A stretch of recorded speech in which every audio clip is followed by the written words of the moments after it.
Okay, तो halo alkane और hello Erin का प्रिपरेशन हमने देख लिया बेटा। चलिए अब प्रॉपर्टीज करेंगे। तो पहले मैं केमिकल प्रॉपर्टीज करवा रहा हूँ क्योंकि केमिकल प्रॉपर्टीज ज़्यादा परेशान करता है, फिजिकल प्रॉपर्टी तो थोड़ा सा थ्योरेटिकल होता है। तो केमिकल प्रॉपर्टीज पहले डील करेंगे, उसके बाद फिजिकल प्रॉपर्टी के बारे में सोचते हैं बेटा। तो चलिए अब मैं आपको हेलो एल्केन और हेलो एरिन बनाने के मैंने मेथड आपको सिखा दिया। अब बात करेंगे बेटा केमिकल प्रॉपर्टीज। केमिकल प्रॉपर्टीज किसके? हेलो एल्केन के। तो इसको मैं याद करने का एक सिंपल तरीका बताता हूं, गौर सुनना बेटा, एकदम सिंपल तरीका। अच्छा बताओ केमिकल प्रॉपर्टी का मतलब क्या होता है?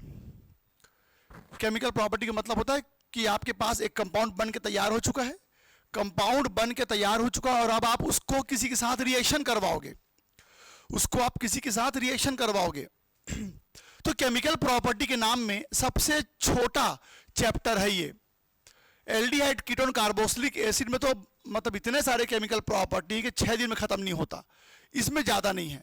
तो अब यूँ सुनना बेटा, हेलो एल्केन्स जो होते हैं उनका केमिकल प्रॉपर्टी क्या क्या होता है, जरा ध्यान से सुनिएगा। मैं यहाँ पर एक रिएक्शन लिख के दिखाता हूँ, ठीक है? ये देखो,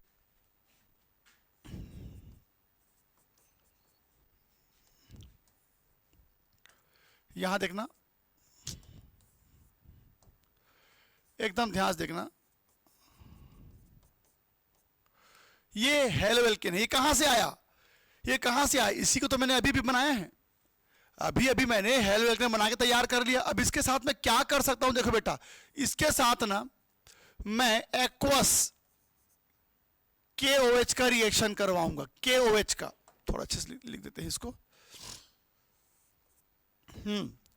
इसके साथ मैं KOH का रिएक्शन करवाऊंगा। कैसा KOH बेटा?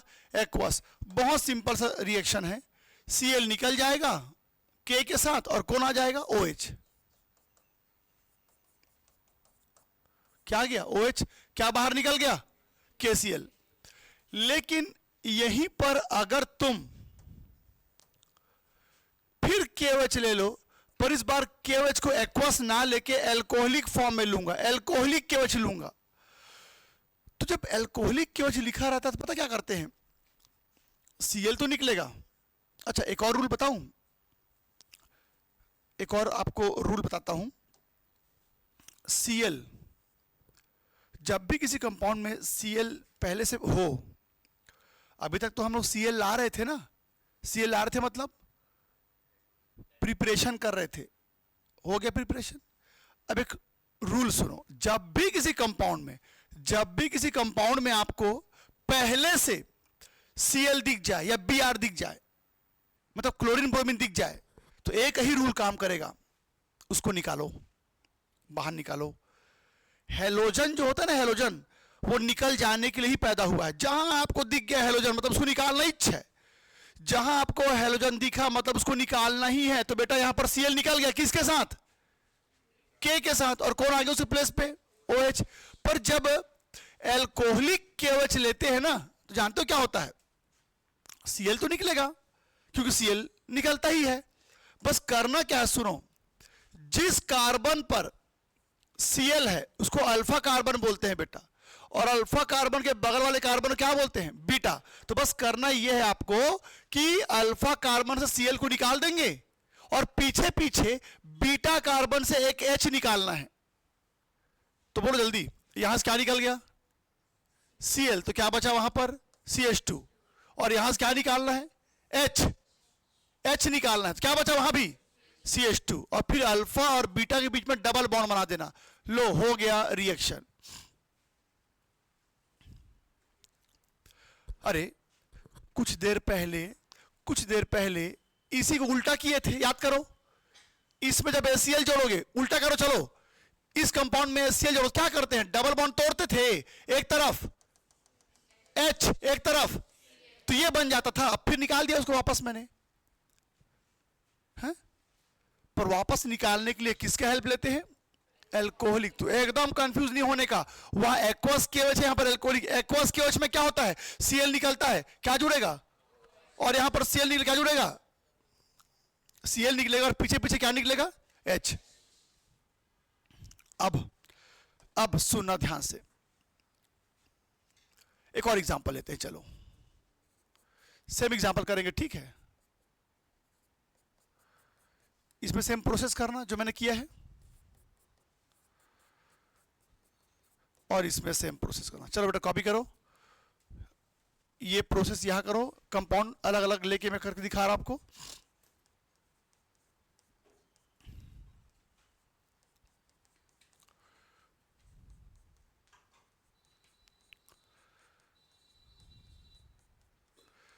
चलो उन दोनों के साथ एक्वस केवेज का रिएक्शन करवाओ और इन दोनों के साथ एल्कोहलिक केवेज का, फिर बताता हूं कि करना क्या है।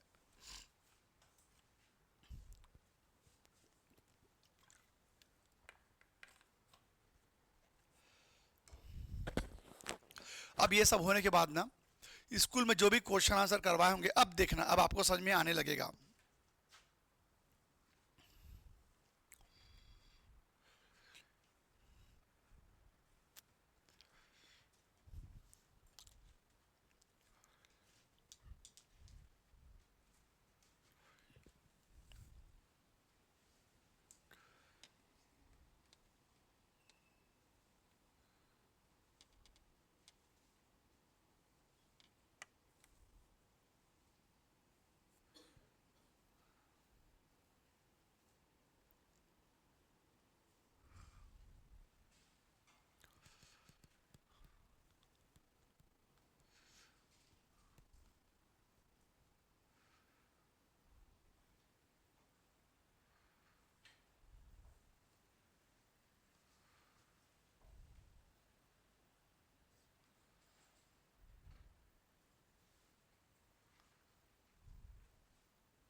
तो पहले वाले में तो बड़ा आसानी से हो गया होगा।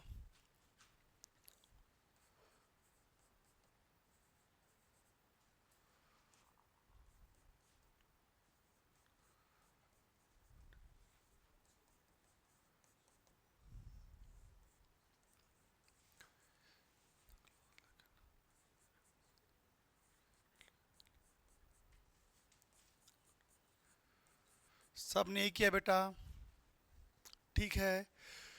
इसमें क्या किया बताओ? ये कौन सा पोजीशन है? अल्फा। ये कौन सा पोजीशन है? बीटा। ये कौन सा पोजीशन है? अल्फा। ये कौन सा पोजीशन है? बीटा। तो क्या करने का,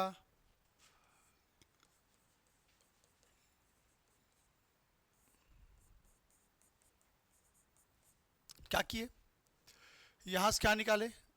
Cl, और यहां से क्या निकालोगे? H, और दोनों के बीच में क्या बन गया बेटा? Double bond. ठीक है, इसमें बेटा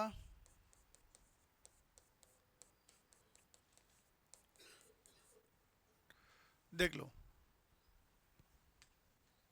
ठीक।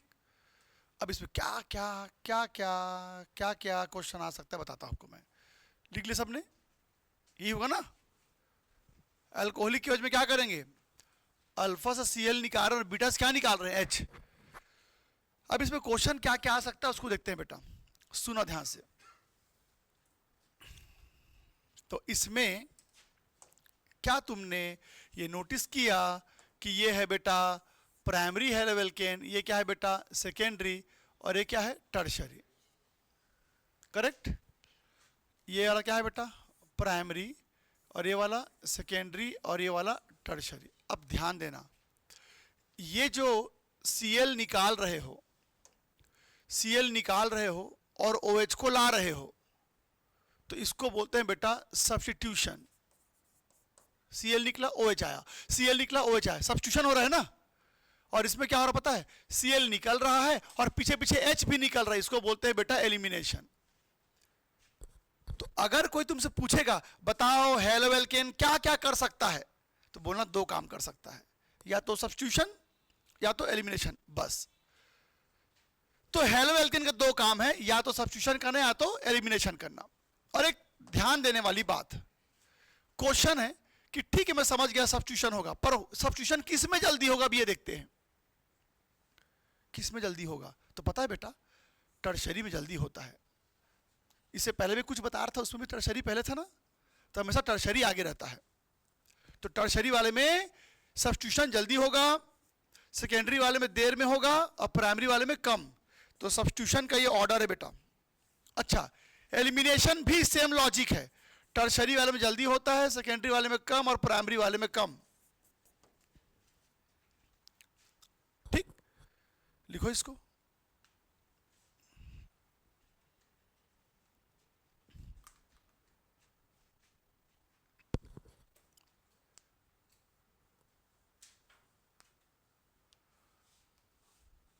लिख लिए?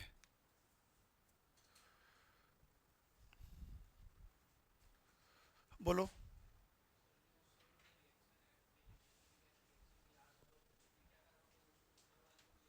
हाँ हाँ, तुम ये पूछ रहे हो कि मैंने इसको अल्फा माना, इसको बीटा माना, तो इसको अल्फा मान के इसको ही बीटा मान सकता था। हाँ, कर सकते हो, कर सकते हो। लेकिन अब जो बताने जा रहा हूं उसको सुनो बेटा, ये सबसे इंपॉर्टेंट चीज बताने जा रहा हूं आप लोग को, गौर से सुनिएगा। ये कौन सा प्रोसेस है? सब्स्टिट्यूशन। क्या हो रहा है? Cl निकल रहा है, कौन आ रहा है? OH। पता है कि इसी सब्स्टिट्यूशन का ये जो ऑर्डर है, इसी को SN1 बोलते हैं बेटा। SN1। SN1 का फुल फॉर्म से अभी आपको लेना देना नहीं है, हालांकि इसका फुल फॉर्म होता है, क्या होता है बोलो चौधरी जी? SN1 का फुल फॉर्म क्या है? बोलो बोलो, कौन बताएगा? चॉकलेट खिलाऊं, चलो बताओ क्या होता फुल फॉर्म? अरे तुम्हारे स्कूल में हो गया ना, इसे मैंने पूछा था कि SN1 पढ़ाएं क्या। हालांकि स्कूल में पढ़ाई इसलिए नहीं पूछ रहा हूँ, बस ऐसे ही के साथ ध्यान दे दिया हो गया, ऐसा टाइप का पूछ रहा हूँ। SN1 का फुल फॉर्म होता है बेटा फर्स्ट ऑर्डर न्यूक्लियोफिलिक सब्स्टिट्यूशन। क्या होता है? First order. सर्च कर रहा है क्या अभी? गूगल में सर्च कर चालू कर दिया क्या? अभी जहां मैं ऑनलाइन पढ़ाता हूं ना, वहां एक दिन क्या हुआ, एक बच्चे ने, मतलब भारी बदमाश बच्चे रहते हैं भाई, एक बच्चा था, वो क्या किया, एक टीचर क्लिप डाल दिया उसमें, मतलब अपने स्टेटस में, उसमें क्या था, एक टीचर जो था वो बच्चों से पूछा बताओ ये क्या होता है, बच्चे नहीं बता रहे, फिर सर भी किनारे में जाकर ना गूगल में सर्च कर रहे हैं। तो वो तो कौन रहती है एलेक्सा, क्या कौन रहती है उसमें, पता नहीं, गूगल वाली चिल्ला चिल्ला के बोल रही है डेफिनेशन को। तो बच्चे ने उसको रिकॉर्ड किया, अरे सर भी सर्च करके पढ़ाते हैं। तो भारी बजाती, तो वो बच्चे को फिर एलिमिनेट करना पड़ा। तो बच्चे बड़े खतरनाक है, तो कुछ भी कर सकता है ये। तो टीचर ने क्वेश्चन पूछा, टीचर भी सर्च कर रहा था और उसका माइक जो है वो ऑन था, हो गया फिर कहानी। हाँ, तो मैं क्या पूछ रहा था, SN1 में n का मतलब, सॉरी 1 का मतलब क्या होता है बेटा? फर्स्ट ऑर्डर, n मतलब न्यूक्लियोफिलिक और S मतलब सब्स्टिट्यूशन। तो ये जो सब्स्टिट्यूशन आप पढ़ रहे हो ना, इसको एक्चुअल में बोलते हैं बेटा क्या? Nucleophilic substitution. इसको बोलते हैं न्यूक्लियोफिलिक सब्स्टिट्यूशन। अभी कुछ मतलब नहीं बताऊंगा इसका क्या होता है, पूरा दिमाग भ्रष्ट हो जाएगा आप लोग का, इसलिए बोल रहा हूं। अभी हमको सिर्फ जिंदा रहना है, तो वो चीज नहीं बता रहा हूं जिसको नहीं बताने से फर्क नहीं पड़ेगा, याद रखना। सब्स्टिट्यूशन को न्यूक्लियोफिलिक सब्स्टिट्यूशन बोलते हैं, ऐसा मान लो बस। सब्स्टिट्यूशन को न्यूक्लियोफिलिक सब्स्टिट्यूशन मान लो। ये और ये जो ऑर्डर है ना, इसको बोलते हैं बेटा SN1 का ऑर्डर, SN1 का। इसको उल्टा कर दोगे ना, उल्टा कर दोगे तो ये SN2 हो जाएगा। क्या हो जाएगा? SN2। ये ऑर्डर है SN2 का। पर एक बात हमेशा याद रखना, आप पूरे केमिस्ट्री में हमेशा यही ऑर्डर पाओगे हर जगह पर, चाहे सब्स्टिट्यूशन हो, चाहे एडिशन हो, चाहे एलिमिनेशन हो, सब जगह यही ऑर्डर। तो बस SN2 में उल्टा रहता है, वरना हमेशा ऑर्डर क्या रहेगा बेटा? टर्शरी, सेकेंडरी और सबसे कम किसमें रहेगा? प्राइमरी। अब सुनो क्वेश्चन कैसे आएगा, और ये आएगा ही आएगा, बता दे रहा हूं मैं, ये आएगा ही आएगा, एकदम इंपॉर्टेंट है, ध्यान से सुनिएगा। ये देखो ये देखो ये देखो, क्वेश्चन ऐसे आएगा बेटा कि ये कंपाउंड और ये कंपाउंड किसमें SN1 रिएक्शन फास्ट होगा, या फिर इनको ऑर्डर में अरेंज करो, ऑर्डर में अरेंज करो। तो बताओ बेटा, जानते हो क्या है ये? CH2। ये क्या है बेटा? CH। और ये क्या है बेटा, सी, यानी कि ये क्या है, प्राइमरी, ये क्या है, सेकेंडरी, और ये क्या है, टर्शरी। तो बस आपको ऑर्डर में इसको अरेंज करना है और आएगा ही कंफर्म, कुछ भी कर लो इससे नहीं बच पाओगे, ये आएगा ही आपके टेस्ट में, कंफर्म बता रहा हूं मैं आपको। SN1 का ऑर्डर निकालने के लिए, SN2 का ऑर्डर निकालने के लिए ये आता ही इच्छा एग्जाम में, ये आता ही है एकदम। सेम क्वेश्चन ऐसे आ जाएगा। यहां भी एक एग्जांपल देखते हैं, ये देखो,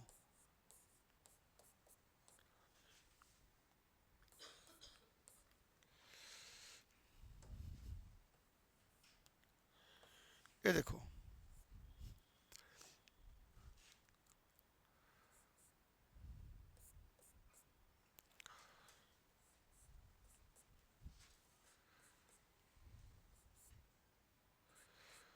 इनमें एलिमिनेशन का ऑर्डर बताओ, इनमें आपको एलिमिनेशन का ऑर्डर बताना है। ये क्या है बेटा, प्राइमरी, ये क्या है बेटा, सेकेंडरी, और ये क्या है बेटा, टर्शरी। तो यही ऑर्डर रहेगा।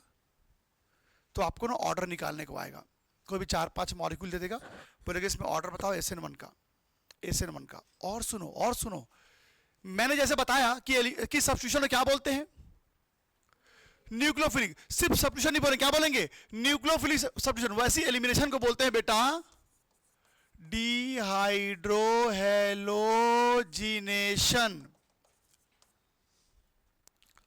तो एग्जाम में क्वेश्चन आएगा, इन तीनों को डिहाइड्रोहेलोजिनेशन के ऑर्डर में अरेंज करो, कर लेंगे, क्योंकि एलिमिनेशन को क्या बोलते हैं बेटा, वही जो बोला मैं। कॉपी करो इसको, अभी और बताऊंगा, बहुत सारी चीजें हैं। कौन सा वाला बेटा, ये वाला? नहीं नहीं, SN1 में N का मतलब क्या होता है, सब्स्टिट्यूशन, सब्स्टिट्यूशन। ये सब्स्टिट्यूशन ही तो एलिमिनेशन है, पर अभी के लिए तू जो बोल रहा है ना, तू ऐसी मान के चल, कोई दिक्कत नहीं है, पर एक्चुअली है एलिमिनेशन, ये एलिमिनेशन का ऑर्डर है। तो तू जो कहना चाहता है उसको क्लियर करता हूं। SN1 का जो ऑर्डर होता है वही ऑर्डर एलिमिनेशन का होता है, ऐसे याद रख ले। पर ये SN1 नहीं है, ये SN1 जैसा है, SN1 जैसा है। तो जैसा SN1 का ऑर्डर होता है वही ऑर्डर एलिमिनेशन का भी होता है, ऐसे याद रख लो। SN2 बस एकदम अलग है, बाकी अभी मत जानो SN1 SN2 क्या होता है, बस ऐसे लिखा हुआ आएगा। तुम यकीन नहीं करोगे, पता है सिर्फ इस प्रॉपर्टी को पढ़ाने में मुझे 3 क्लास लगता है, 3 दिन लगता है इस टॉपिक को पढ़ाने में। तो अंदाजा लगा लो कितना इसके अंदर कंटेंट है समझने के लिए।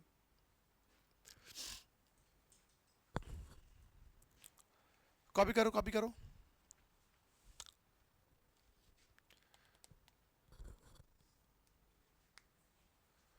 कॉपी कर लिए?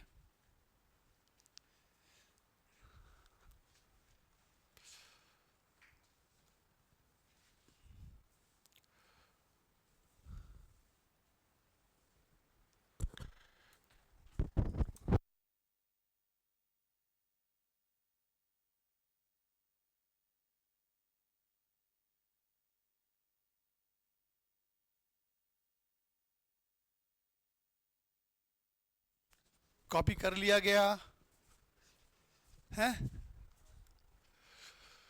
अभी और सुनो,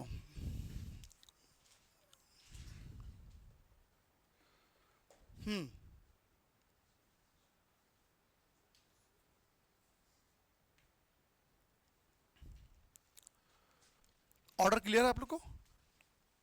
अब इसके बाद और क्या आपको याद रखना है इसमें, सुनो बेटा,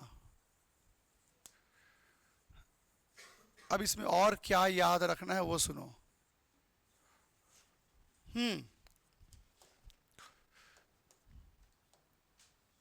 अब मैं कुछ एग्जांपल दे रहा हूं। अब एलिमिनेशन में इतना ही है, ये थोड़ा और है बताने के लिए। एलिमिनेशन हटा रहा हूं अब मैं यहां से, एलिमिनेशन को हटा दे रहा हूं बेटा। अब सब्स्टिट्यूशन बताने के लिए और भी कुछ चीजें हैं, वो बता रहा हूं आप लोग को मैं, ठीक है? उसको मैंने अच्छा एक मिनट रुको, एलिमिनेशन में और भी बहुत कुछ बताने के लिए है। सॉरी, सब्स्टिट्यूशन में, एलिमिनेशन में इतना ही था, ठीक है, जो मैंने आपको बताया। हाँ, एक चीज, एलिमिनेशन होगा और सब्स्टिट्यूशन होगा, ये कैसे पता चलेगा?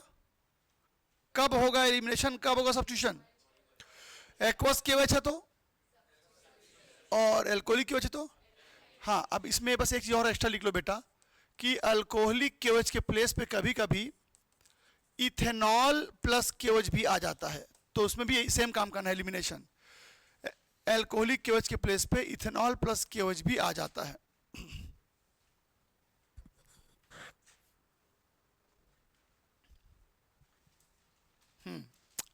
तो ये आपको एक याद रखना है। चलिए, तो अब मैं आप लोगों को न्यूक्लियोफिलिक सब्स्टिट्यूशन में और भी कुछ चीजें हैं बताने के लिए, वो बताता हूं बेटा। ठीक है, अब और क्या बताना है मुझे, यहां देखना। तो मैं आपके सामने कुछ एग्जाम्पल बनाऊंगा, और ये बहुत बहुत इंपॉर्टेंट एग्जाम्पल है बेटा, गौर से सुनिएगा। SN1 का ऑर्डर क्या था बताओ? SN1 क्या ऑर्डर था बेटा? टर्शरी, उससे कम सेकेंडरी, और उससे कम प्राइमरी। पर टर्शरी से ज्यादा भी किसी में होता है, टर्शरी से ज्यादा भी किसी में होता है। जानते हो किस में होता है? ये देखो,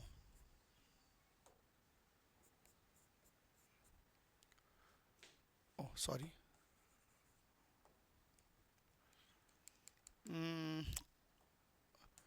एक मिनट रुको।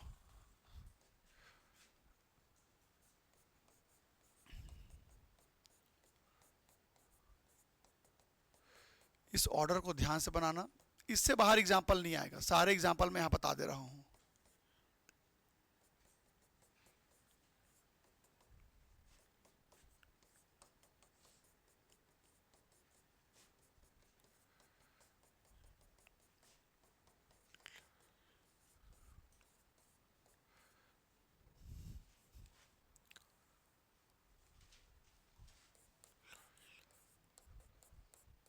ये देखो, ये एक ऑर्डर है बेटा।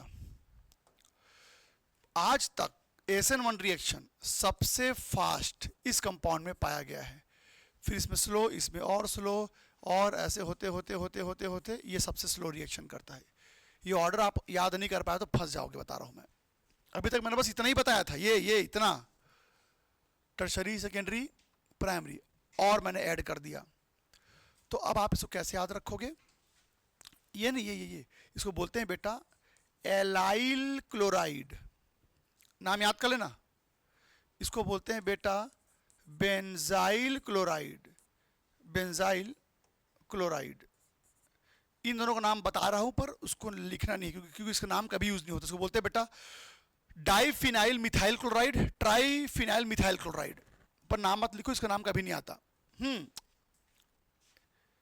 इसको बोलते हैं बेटा क्लोरोबेंजीन, या फिर एराइल क्या क्लोराइड। अब सुनना, अब सुनेंगे ध्यान से। अभी तक मैंने सिर्फ आपको यह बताया है कि SN1 का ऑर्डर क्या होगा। तो अब दो टाइप का क्वेश्चन आएगा ना, एक इसी में से कोई 4 मॉलिक्यूल दे देगा, बोलेगा ऑर्डर में अरेंज करो SN1 के साथ, तो ऑर्डर में अरेंज कर देना, क्योंकि मैं लिख चुका हूं, इससे बाहर एग्जांपल नहीं आएगा, इसी में से आएगा। तो ऑर्डर में अरेंज करने क्वेश्चन आएगा तो इसी ऑर्डर को याद करके जाना है और लिख देना है। पर फंसोगे कहां पर पता है? जब ये क्वेश्चन आएगा कि क्यों, मतलब टर्शरी वाला जल्दी SN1 क्यों करेगा, सेकेंडरी वाला जल्दी क्यों नहीं करेगा, और प्राइमरी वाला लेट में क्यों करेगा। तो उसका एक रीजन बता रहा हूं, समझा नहीं रहा हूं, बस इसको लिखने के लिए बता रहा हूं। ठीक है, एक लॉजिक बता रहा हूं बेटा, सुनो। ये देखो देखो देखो, SN1 उसमें फास्ट होता है जिसमें स्टेबिलिटी ऑफ कार्बो, बस इसको याद करो, कार्बोकेटायन। अभी नहीं एक्सप्लेन नहीं करूंगा कार्बोकेटायन क्या होता है, तो बस आपको करना क्या पता, एग्जाम में लिखना क्या है। अगर मैं पूछूंगा कि इन दोनों कंपाउंड में इसमें जल्दी SN1 क्यों होगा, बस इतना लिख देना, because it has more stable carbocation, बस it has more stable carbocation, इतना लिखना है आपको। तो जिसका कार्बोकेटायन ज्यादा स्टेबल होता है वो जल्दी SN1 करता है। हालांकि आप कार्बोकेटायन बना के दिखा भी सकते हो, ऐसी बात नहीं है। मैं कहूंगा ना चलो इस कंपाउंड का कार्बोकेटायन कैसा दिखता है बताओ, तो कार्बोकेटायन दिखाने के लिए आप दिखा भी सकते हो, बहुत आसान है बेटा। बस क्या करना, Cl को हटा देना और कार्बन में क्या कर देना प्लस, वही उसका कार्बोकेटायन है। अच्छा बताओ, इसका कार्बोकेटायन अगर आपको दिखाना पड़े तो कैसे दिखाओगे? बस क्या करोगे बेटा, Cl को हटा देंगे और वहां पर क्या लिख देंगे, प्लस। तो मान लो एग्जाम में क्वेश्चन आ गया कि इस कंपाउंड में ASN1 जल्दी क्यों होगा एज कंपेयर टू इसके, तो बोल देना उस कंपाउंड का कार्बोकेटायन ज्यादा स्टेबल है और इसको बना देना बस। करेक्ट। तो कार्बोकेटायन बना के दिखा सकते हो। हाँ हाँ, लेकिन लेकिन लेकिन एक मिनट, तो कार्बोकेटायन के बारे में अभी नहीं बता रहा हूं, बस लिखना क्या है वो बता रहा हूं बेटा। अब मैं इसके ऊपर जो क्वेश्चंस दिए हुए एनसीईआरटी में अभी सब बताऊंगा, पहले फटाफट कॉपी करो इसको, ये बहुत इंपॉर्टेंट है बेटा। अच्छा, इन सब में से कोई एक ऐसा एग्जांपल बताओ या मॉलिक्यूल बताओ जिसके ऊपर सबसे ज्यादा क्वेश्चन आपने क्लास में देखा है। मतलब इसमें से किस मॉलिक्यूल को आपने सबसे ज्यादा अपने क्लास में देखा है टीचर को लिखते हुए, या किस मॉलिक्यूल पे ज्यादा एक्सप्लेनेशन देते हुए सुना है। सबसे ज्यादा इंपॉर्टेंट है ये, इसके ऊपर क्वेश्चन आने के चांसेस मेरे तरफ से 100% है कि ये सबसे पीछे क्यों है। क्या नाम उस कंपाउंड का, एराइल क्लोराइड, या उसको क्लोरोबेंजीन भी बोल सकते हो। उसकी बहुत मतलब उस कंपाउंड का ना पता, ये जो कंपाउंड है 4 चैप्टर में से 3 चैप्टर में यूज होता है। क्लोरोबेंजीन, इसको देख लो अच्छे से, पहचान लो इसको, कौन है ये, क्लोरोबेंजीन। क्लोरोबेंजीन 3 चैप्टर में यूज होने वाला है ये, और तीनों में एक ही क्वेश्चन आता है कि क्लोरोबेंजीन ये काम क्यों नहीं कर पाता, क्लोरोबेंजीन वो काम क्यों नहीं कर पाता, क्लोरोबेंजीन कुछ नहीं कर पाता। अब इस चैप्टर में भी क्वेश्चन आएगा क्लोरोबेंजीन ASN1 क्यों नहीं कर पा रहा है, इसके बाद वाले चैप्टर में भी आएगा और लास्ट चैप्टर में भी। तो क्लोरोबेंजीन को देखते ही समझ आना है कुछ नहीं कर पाता, ये कुछ नहीं कर पाता। अब क्यों नहीं कर पाता सुनना, क्लोरोबेंजीन क्यों कुछ नहीं, ये बहुत इंपॉर्टेंट क्वेश्चन है। तो क्लोरोबेंजीन ASN1 रिएक्शन नहीं कर पाता, तो बोल देना ड्यू टू रेजोनेंस। कल ही मैंने करवाया था रेजोनेंस आप लोग को, इसी इन्हीं सब चीजों के लिए बेसिक सिखाया जा रहा है कि आप फंस ना जाए। तो मैं एक बार अभी के लिए एक ऐसे ही हल्का सा एक आइडिया दे देता हूं। पता है बेटा, जब किसी मॉलिक्यूल में रेजोनेंस होता है तो मॉलिक्यूल क्या हो जाता है, स्टेबल। रेजोनेंस होने से मॉलिक्यूल स्टेबल हो जाता है, और जो स्टेबल हो जाएगा वो जल्दी से रिएक्शन नहीं करता। तो लिख देना कि क्लोरोबेंजीन में क्या होगा, रेजोनेंस, इसलिए रिएक्शन नहीं कर पाता। अभी के लिए इतना लिख देना चलेगा, ठीक है। तो आप कॉपी करो इसको, लिख लिए। तो वो जो क्लोरोबेंजीन है वो रिएक्शन नहीं कर पाता।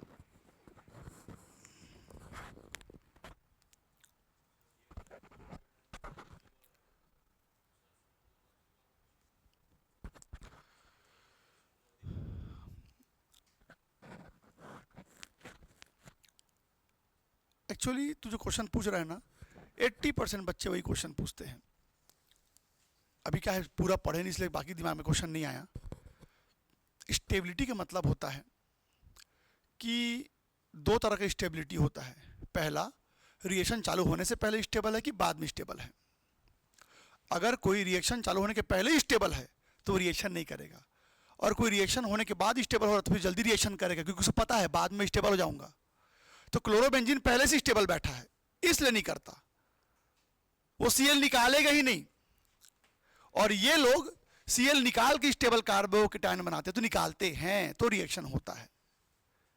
अब समझा क्या लिख लिया गया इसको, पहले लिखी हो ना, सारे लिखी। हाँ, तो अब सुनो, अब कितना गंदा हम लोग फंसते हैं पता है। सुनो सुनो सुनो, अब कई बार तो ऐसा भी होगा आपके साथ कि आपको आंसर पता होगा पर आप लिख नहीं पाओगे क्योंकि आपको क्वेश्चन ही समझ में नहीं आएगा। सुनो सुनो, मैं क्या बोलना चाहता हूं। क्वेश्चन आएगा, पता है इस कंपाउंड को कैसे लिखते हैं, C6H5 होल थराइस CCl, दोनों सेम है, पहचान गए।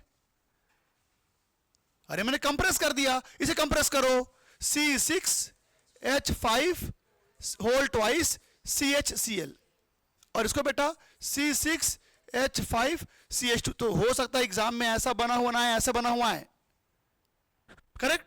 पर अब सुनो, फंसोगे कहां पर पता है, ASN1 को ही सुनो मैं जो बताने जा रहा हूं बेटा, SN1 को ही न्यूक्लियोफिलिक क्या बोलते हैं, सब्स्टिट्यूशन। इसी को बेटा हाइड्रोलिसिस भी बोलते हैं। इसी को बेटा रिएक्शन विथ एक्वस केवच बोलते हैं। इसी को बेटा रिएक्शन विथ वाटर भी बोलते हैं। अब सोचो एग्जाम में अगर क्वेश्चन आया इन दोनों में कौन SN1 करेगा, फटाक से पहचान लोगे इसमें होगा पहले। पर वही क्वेश्चन में आ गया ना, इनमें से कौन पहले हाइड्रोलाइज होगा, किसका हाइड्रोलिसिस पहले होगा, कौन अल्कोहल पहले बनाएगा, कौन केवस जल्दी रिएक्शन करेगा, सबका एक ही मतलब है। क्या पूछ रहा है वो?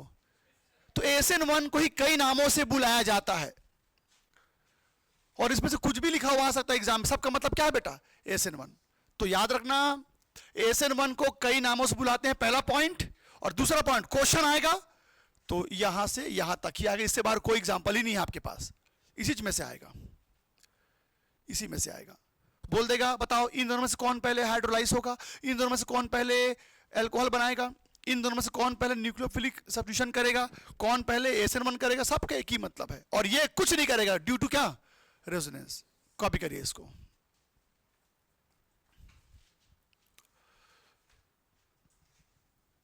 अब इतना होने के बाद अब एक बार स्कूल में जो कुछ पढ़ाया गया होगा उसके ऊपर देख लेना बेटा और अपने लेवल पे पढ़ के जाएंगे। नेम्ड रिएक्शन पढ़ लीजिएगा, ठीक है। नेम्ड रिएक्शन कराए होंगे उसको देख लेना। मैकेनिज्म मैं करवाने की हिम्मत नहीं कर पा रहा हूँ, ठीक है। मैं एक्चुअली ये सोच रहा हूँ कि कहीं आप ज़्यादा उसमें कंफ्यूज ना हो जाएं। फिर भी एक काम अपन ऐसा कर सकते हैं, एक काम ऐसा कर सकते हैं, इस मैकेनिज्म, क्योंकि मैकेनिज्म आएगा ही आएगा, ये भी प्रॉब्लम है ना। टीचर देगा ही आपको मैकेनिज्म, कंफर्म बता रहा हूँ मैं। अभी तक मैंने मैकेनिज्म का यूज़ ही नहीं किया वर्ड कहीं पर। तो SN1 का है बहुत इजी रहने के लिए, पर अभी फिलहाल इतना को याद करके दिखाओ मेरे को। ट्यूसडे टेस्ट है ना। अब मैं क्या ऑप्शन आपको दे सकता हूँ, क्या ऑप्शन मैं आपको दे सकता हूँ कि क्यों ना मैं आज शाम को एक जूम का लिंक दे दूंगा, मैं जूम में करवा दूंगा, आधे घंटे में हो जाएगा वो। लेकिन ये पूरा आज दिन भर याद करके रखना, तभी समझ में आएगा वो, ठीक है। तो शाम को किसी भी टाइम में 6 बजे से 9 बजे के बीच में, कोई क्लास तो नहीं है आप लोग कहीं, तो एक जूम का लिंक दूंगा, बस उसका आप ऑन कीजिएगा तो मैं लाइव आकर के आप लोग को बता दूंगा उसको। क्योंकि अभी ना डाउट क्लासेस के लिए इस मेथड का मैं सोचा था कंटिन्यू अपन यूज़ करें। रात को 8 बजे से 9 बजे के बीच में पर डे अपन एक डाउट क्लास लगा सकते हैं। आप नहीं आ पाते हैं, दूर है, तो उस दिन आप आकर के अपना डाउट पूछ सकते हैं कुछ भी। तो पर डे कम से कम 3 दिन तो कर ही सकते हैं। या फिर आप मुझे मैसेज कर देना, सर आज मुझे कुछ डाउट है, तो डाउट के लिए अलग से नहीं आना पड़ेगा। तो कम से कम जूम में कर सकते हैं ना, डाउट तो कम से कम कर ही सकते हैं। कुछ पढ़ना नहीं है, सिर्फ डाउट पूछना है, तो आप मुझे बताना। कम से कम ऑनलाइन सेटअप होने से एक फ़ायदा ये है कि अपन कम से कम ये तो कर सकते हैं, ठीक है। तो चलो बेटा, तो आज की क्लास में तय करते हैं, इसको पढ़ के रखना। शाम को फिर मैं एक लिंक दूंगा जूम का, उसके थ्रू मैं SN1 और SN2 का मैकेनिज्म समझा दूंगा, ठीक है। पर पढ़ के ही रखना, वरना समझ में नहीं आएगा वो।